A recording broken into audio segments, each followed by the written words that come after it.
Hi, it's Fred Weems, and this is the third installment of a reading I'm doing of Herman Melville's The Paradise of Bachelors and the Tartarus of Maids.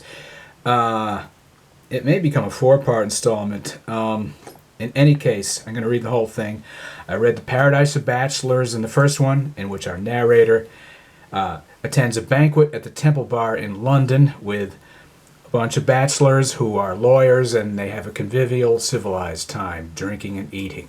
Then the action moves to New England for the Tartarus of Maids, where our narrator, who is a distributor of packet seeds, travels down a snowy ravine to a desolate area, which has a factory, a paper mill. And I'll redo the preceding paragraph, so you know where we left off. Then, as I and my horse stood shivering in the wind spray, a girl ran from a neighboring dormitory door, and throwing her thin apron over her bare head, made for the opposite building. "One moment, my girl. Is there no shed hereabouts which I may drive into?" Pausing, she turned upon me a face pale with work, and blue with cold, and eye supernatural with unrelated misery. "Nay," faltered I mistook you. Go on, I want nothing." Leading my horse close to the door from which she had come, I knocked. Another pale blue girl appeared, shivering in the doorway as, to prevent the blast, she jealously held the door ajar. "Nay, I mistake again. In God's name, shut the door. But hold, is there no man about?" That moment a dark-complexioned, well-wrapped personage passed, making for the factory door, and spying him coming, the girl rapidly closed the other one. "Is there no horse shed here, sir?" "Yonder, to the woodshed," he replied, and disappeared inside the factory.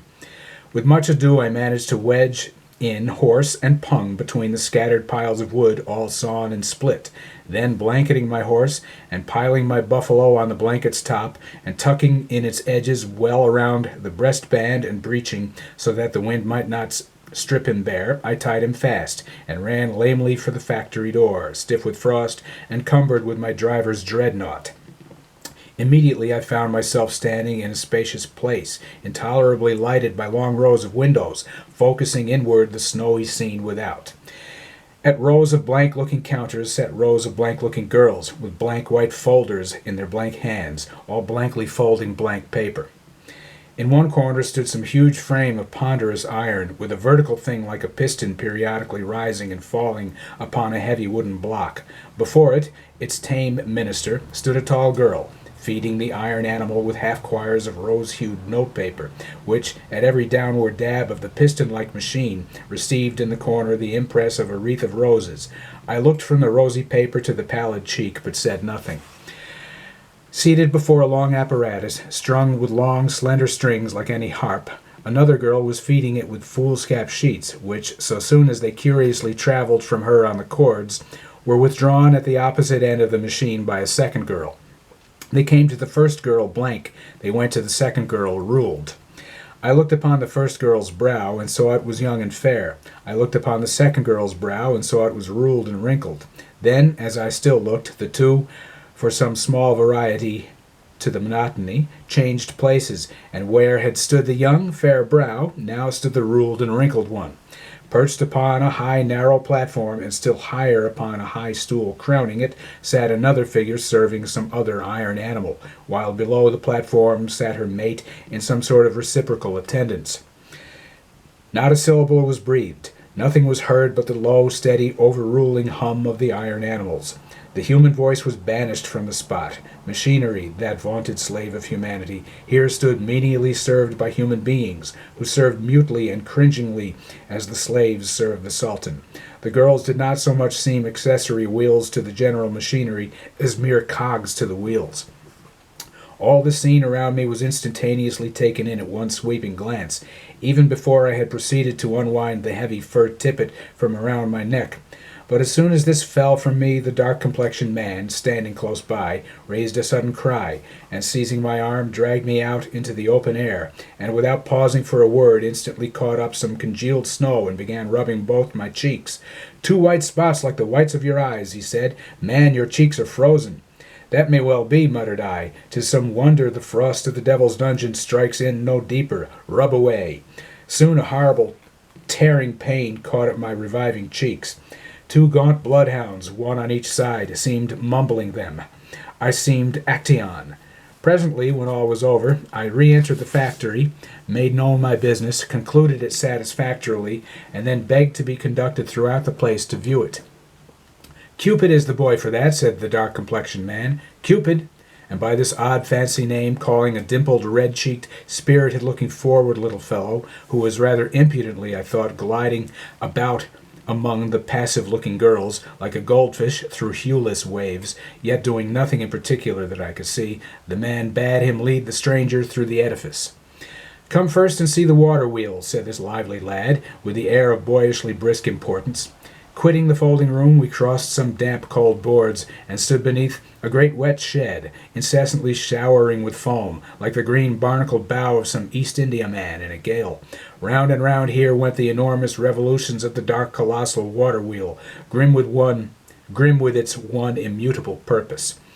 This sets our whole machinery a-going, sir, in every part of all these buildings, where the girls work and all.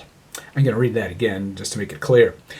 This sets our whole machinery a-going, sir, in every part of all these buildings, where the girls work and all. I looked and saw that the turbid waters of Blood River had not changed their hue by coming under the use of man. You make only blank paper, no printing of any sort, I suppose. All blank paper, don't you? Certainly. What else should a paper factory make? The lad here looked at me as if suspicious of my common sense.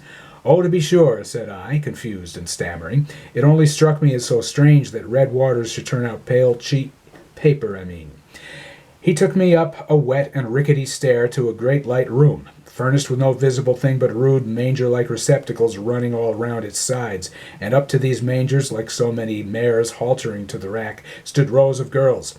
Before each was vertically thrust up a long glittering scythe, immovably fixed at bottom to the manger edge. Before each was vertically thrust up a long glittering scythe, immovably fixed at bottom to the manger edge. The curve of the scythe, and its having no snath to it, made it look exactly like a sword. To and fro across the sharp edge, the girls forever dragged long strips of rags, washed white, picked from baskets at one side, thus ripping asunder every seam, and converting the tatters almost into lint. The air swam with the fine poisonous particles, which from all sides darted, subtly, as motes in sunbeams, into the lungs. This is the rag room, coughed the boy. You find it rather stifling here, coughed I, in answer, but the girls don't cough. Oh, they are used to it. Where do you get such hosts of rags, picking up a handful from a basket? Some from the country round about, some from far over sea, Leghorn and London. 'Tis not unlikely, then, murmured I, that among these heaps of rags there may be some old shirts gathered from the dormitories of the Paradise of Bachelors. But the buttons are all dropped off. Pray, my lad, do you ever find any bachelors' buttons hereabout? Pray, my lad, do you ever find any bachelors' buttons hereabout? None grow in this part of the country. The devil's dungeon is no place for flowers. Oh, you mean the flowers, so-called, the bachelors' buttons. And was not that what you asked about, or did you mean the gold bosom buttons of our old... Nah, and was not that what you asked about, or did you mean the gold bosom buttons of our boss, old Batch, as our whispering girls all call him? The man, then, I saw below is a bachelor, is he? Oh, yes, he's a Batch. The edges of those swords, they are turned outward from the girls, if I see right, but their rags and fingers fly so, I cannot distinctly see. Turned outward. Yes, murmured I to myself, I see it now, turned outward, and each erected sword is so borne, edge outward before each girl. If my reading fails me not, just so of old, condemned state prisoners went from the hall of judgment to their doom, an officer before bearing a sword, its edge turned outward, in significance of their fatal sentence. So, through consumptive pallors of this blank, raggy life, go these white girls to death. Those scythes look very sharp, again turning toward the boy. Yes, they have to keep them so. Look. Okay, that's going to be that part, and I'll do the final and fourth part in the next video. Thank you.